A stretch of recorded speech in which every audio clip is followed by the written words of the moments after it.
Ustadz Bom Bom. Oh, Kenal kalian kan? Ustadz Bom Bom Kampar. Ustadz Bom Bom Kampar. Semangko. Semangko. Semangko. Tarik sis, ya kan? Nah, itu deh. Itu sahabat karib itu. Apa kata orang Kemenak, Ustadz mau naik pesawat apa Ustadz? Pesawatnya yang mantap apa Pak? Saya tanya itu, saya tanya balik. Assalamualaikum warahmatullahi wabarakatuh, teman-teman semua. Hari ini kembali lagi bersama kami di Angui Channel. Baik, kali ini kami akan berangui-angui biasa, ngobrol santuy. Siapa? Santuy bersama Al Ustadz Supri Al Mubarok MPD atau seringnya wak dongaunya Ustadz Imut. Ustadz Imut. Apa tuh Ustadz Imut namanya, kan tengok kan di Facebooknya Ustadz Imut bersama Ustadz Imut. Ada baliho-baliho kok Ustadz Imut. Hadirilah kajian takbir akbar bersama Ustadz Imut. Apa tuh asbabun nuzulnya, sebabnya apa sampai Ustadz Imut sampai kini kan masih Ustadz Imut. Baik, terima kasih kepada kawan-kawan yang sudah hadir di kediaman kami tentang Ustadz Imut. Itu dulu saya pernah mengisi tausiah di sebuah sekolah TK. Sebelumnya saya hanya ngisi tausiah di sekolah-sekolah seperti SD, SMP, SMA kan. Tapi kali itu saya diundang ke TK. Sebelumnya saya mikir bingung juga, saya nggak pernah ceramah di TK kan. Nah, cuman alhamdulillah selesai juga. Selesai ceramah itu saya dikejar sama anak-anak tuh. Dipeluk-peluk, dicubit-cubit lah pipi awaknya. Nah, katanya Ustadz Imut kali ya. Sejak itulah kan. Nah, dipanggillah kita dengan Ustadz Imut, dibikinlah julukan Ustadz Imut. Itulah asbabun nuzulnya. Sampai sekarang. Nah, itu masya Allah. Tapi memang Imut, Ustadz. Dulu kan, mungkin sekarang amin kan. Masih tetap Imut. Kan lebih Imut dari sebelumnya. Masya Allah, luar biasa. Amin ya. Itu anak TK yang berimut. Kalau anak SMA, waduh, luar biasa. Oke. Jadi itu sejarah dari Itu asbabun nuzul. Jadi ceramah tuh kesibukan apa? Kesibukannya selain ceramah, istilahnya kegiatan aktif kita. Pertama saya ngajar di SMP IT Al-Husnah Subang Jaya. Itu lebih kurang 3 bulan 4 bulan inilah. Baru. Sebelum itu saya kan di SD Kemala Bayangkari. Di sana udah lebih kurang 6 tahun. Selain itu juga saya ngajar di MBTA Muhajirin Sidomulyo sejak tahun 2008 awal kuliah dulu sampai sekarang. Lebih kurang 13 tahun ya.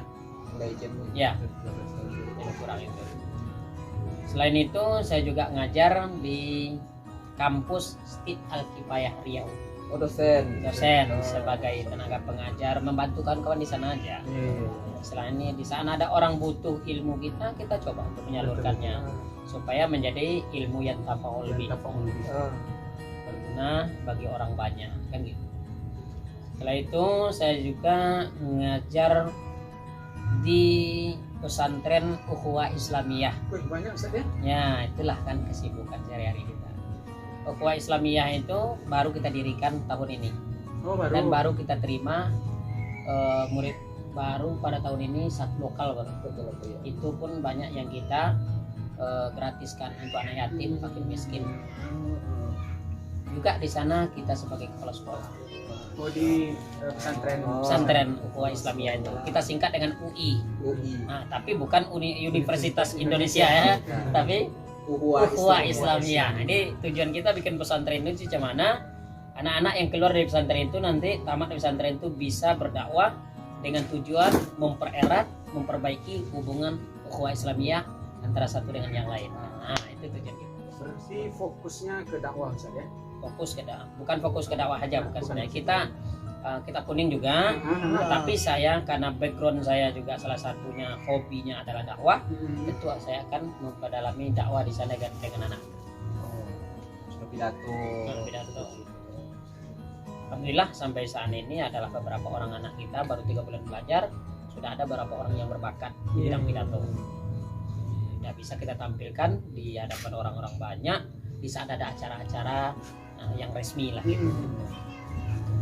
Kita kan dari pesantren yang sama. Jadi Ustadz Mbak duluan kami masuk, Ustadz lah tamat ya. duluan kau masuk macam mana kau? Enggak. Dulu Ustaz kau masuk pada awal Ustaz kau lalu tamat, Baru kita lulus, masuk. baru kita masuk. Ah, itu maksudnya. Tolong Jadi yang kami tahu dari senior-senior dari guru-guru waktu itu, dulu senior kalian tuh ada namanya Supri. Nah, Supri itu pidatonya tuh berapi-api. Berapi-api. Oh, Jadi iya. kami tahu. Tapi nak tebakar udah kan? Anda nak tabak sampai angui pada Ah, enggaknya. itu. Tabak enggak. Nak Jadi tebakar kami ya. tahu cuman sih. Kami kan awak kan Iya. apa sudah kan? Iya, Mbak? iya, Nah, itu makanya. Jadi macam mana kisahnya dulu tuh, Mbak? Dari mana Om Mbak tertarik dalam bidang dakwah kok? Nah, itu. Sedikit menceritakan perjalanan ke pesantren dulu Ah, ya. iya iya. Awalnya saya kan aslinya saya Sumatera Barat. Sumatera Barat. Sumatera Barat. Sumut. Hah? Sumbar. Itu utara tuh Jai. Oh, iya, iya. Nah, ini Sumatera Barat, Sumbar kan.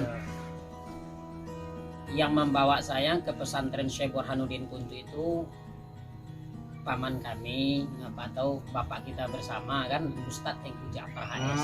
Selain keluarga, beliau juga Guru-guru. kita, kan gitu. Jadi beliau tuh cari keluarganya di kampung kita, Kampung. karena ada apa namanya itu saran dari keluarganya yang di Lubuk Bendahara. Iya. Rupanya jumpa dengan kita di sana. Kebetulan memang kita rupanya salah satu keluarga. Beliau yang ngajak kita ke sini. Awalnya saya sekolah di MTS di kampung. Oh, di MTS. MTS. Tapi 2 bulan saya di kampung, saya memang sudah berani berpidato. Oh, Ah, memang itu udah awalnya ya, tuh. awalnya ya. Tapi yang ngajarin saya pidato di MTS itu atuk saya, namanya Abdul Ghani. Iya. Nah, Abdul Ghani namanya. Ini dibuatkannya saya konsep. Sebanyak itu kami satu lokal lebih kurang 36 siswa kalau tidak salah di MTS itu, yang lokal saja yang berani tampil menjelang Ramadan itu, menjelang libur itu hanya saya sendiri. Memang sudah hafal saya pidato itu di dalam kepala semuanya, bukan di luar kepala, dalam kepala. Iya. Kalau istilah orang sekarang kan di luar kepala, Di luar ya kan? kepala. Kalau saya enggak, dalam kepala. Dalam kepala lah. Nah, Di luar konsepnya. konsep dah. Konsep di luar. Kalau di luar konsep, kalau dalam kan dah Iya, tersimpan kan itu. Iya. Nah, sejak itulah awal. Jadi enggak panjang cerita, Ustadz Tengku Ja'far menceritakan tentang Syekh Burhanuddin. Hanya segelintir saja saya langsung tertarik. Selesai Ramadan saya langsung berangkat ke pesantren Syekh Burhanuddin. Alhamdulillah di sana mulai saya memondok sesuai menjalankan sesuai aturan yang ada. Alhamdulillah 1 minggu di sana langsung diadakan lomba pidato per antar kelompok. Antar kelompok dulu. Muhadaroh. Muhadaroh antar kelompok. Alhamdulillah saya bawakanlah pidato yang saya hafal dari kampung. Konsep yang dibuatkan Atuk Abdul Ghani kan. Baru 1 minggu ya. Baru 1 minggu. Alhamdulillah saya juara 1. Saya juara 1. Waktu itu baru kelas 1. Kelas 1. Iya. Alhamdulillah juara 1. Sejak itulah saya dapat pujian lah istilahnya untuk penyemangat. Iya. Bukan pembesar hati, tapi namanya anak-anak waktu itu. Kan kalau dipuji itu besar juga hati. Gitu kan. Ngambang. Ngambang bahasa awan. Ngambang. Ngambang. Nah, dipuji sama Abuya, dipuji sama guru-guru yang lain. Nah, sejak itulah saya dalami betul. Tahun berapa dulu tuh, Pak? Itu tahun 2001. 2001. Nah, alhamdulillah saya juga tekun menghafal pidato konsep yang baru saya kumpulkan. Update lah. Nah, iya. Alhamdulillah. Setiap ada lomba pidato saya ikut terus. Saingan saya waktu itu Salman Al Farisi, Alkis Spesial. Itu saingan tuh. Ya. Abang Zamzamardi, Ustadz Zamzamardi. Itu yang hebat-hebat masa itu kan. Nah, alhamdulillah mungkin karena izin Allah dari kelas 1 sampai kelas 4 setiap ada lomba pidato antar kelompok dan antar kabilah, bukan istilah kita bahasa sombong, Iya. saya meraih juara 1 dari kelas 1 sampai kelas 4. Cuman hadiah waktu itu kan kita cuma hadiah ala kadar. Hadiah ala kadar itu ya kayak mie, kan mie rebus ya kan. Kerupuk. Habis itu kita kan langsung masak mie nyampe di asrama. Itu enaknya dulu. Tapi piala-piala nggak ada. Mungkin kalau seandainya mungkin piala itu tuh udah banyak untuk piala ya. Kalau pakai piala mungkin udah banyak. Piagam-piagam kita nggak ada.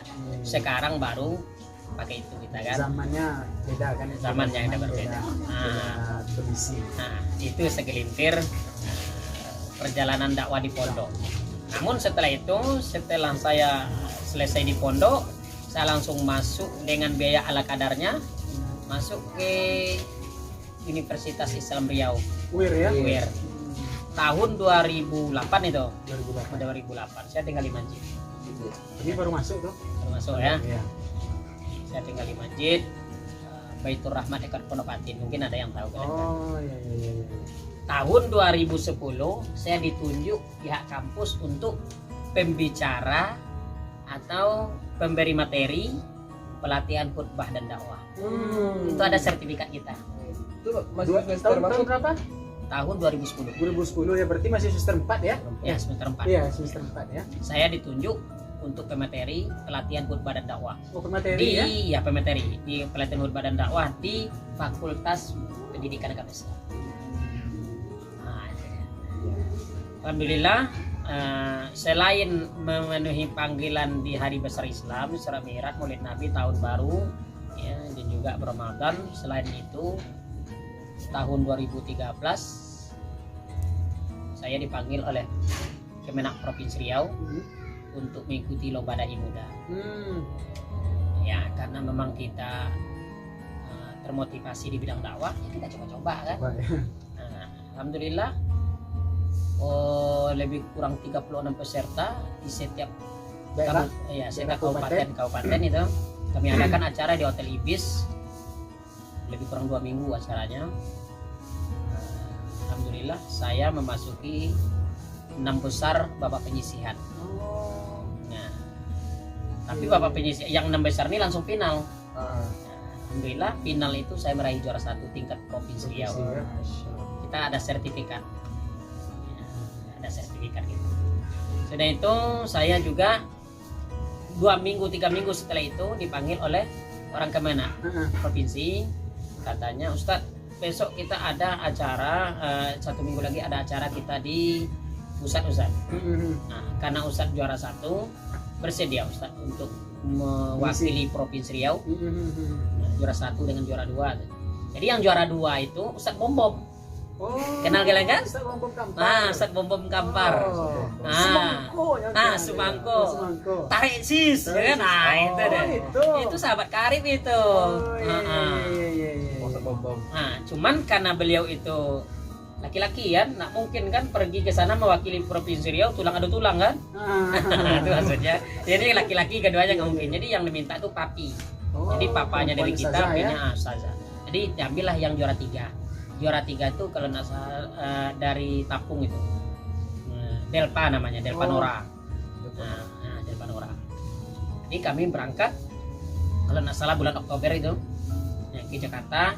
Sampai di sana alhamdulillah kita meraih istilahnya 3 besar untuk mewakili provinsi Riau. Ada sertifikat kita. Nah, itulah salah satu perjalanan dakwah yang kita tekuni. Jadi waktu itu pulang dari situ kita dijuluki dengan Dai Muda Provinsi Riau. Cuman sekarang ini kita nggak disebut Dai Muda lagi, Dai tua gitu. Mungkin umurnya, tapi wajah tetap muda. Masih imut. Dia masih imut ya. Cuman kami menyadari waktu itu bukan kami karena hebat, tidak, bukan saya karena mantap, berbeda. Mungkin karena rezeki dari Allah saja untuk menyampaikan kami ke Jakarta. Memang niat kami dari dulu kepengen nengok Jakarta itu kayak mana sih gitu. Karena kata orang Jakarta itu rame gitu kan, gedungnya tinggi-tinggi gitu kan. Nah, jadi kita tertarik untuk menengok itu, tapi biaya nggak ada. Jadi lewat ini Allah menyampaikan kita ke Jakarta lewat jalur dakwah. Kan mantap itu. Iyalah. Nah, kita sampai ke Jakarta dengan jalan ridhonya. Nah, karena saking apa namanya, senangnya bukan, karena saking kita nggak pernah tahu apa namanya kayak mana sih pengennya ya. Nggak, maksudnya ini mau pergi ke Jakarta itu kan kita kurang apa, kapan itu kan kayak mana sih proses berangkatnya gitu. Nah, lucunya gitulah. Apa kata orang Kemenak, Ustaz mau naik pesawat apa Ustaz? Pesawatnya yang mantap apa Pak? Saya tanya gitu. Saya tanya balik kan. Ya mantap Garuda lah katanya. Garuda itu tinggi, terbangnya tinggi katanya kan. Oh gitu Pak. berapa biayanya Pak? Nggak usah kamu tanya biayanya, kan kami yang membiayai kamu, yang Iya, menggratiskan iya. kamu. Oh gratis Pak? Ya kalau gratis yang bagus lah Pak, saya bilang. Nah, jadi Garuda acara katanya. Tapi ya, Pakai Garuda pakai berangkat. Garuda lah, kesananya pakai Garuda, kesininya pakai batik. Oh betul. Nah, Oh. kami disarankan begitu. Saya tanya, kenapa begitu Pak? Bukannya bolak-balik pakai Garuda itu mantap, menyenangkan.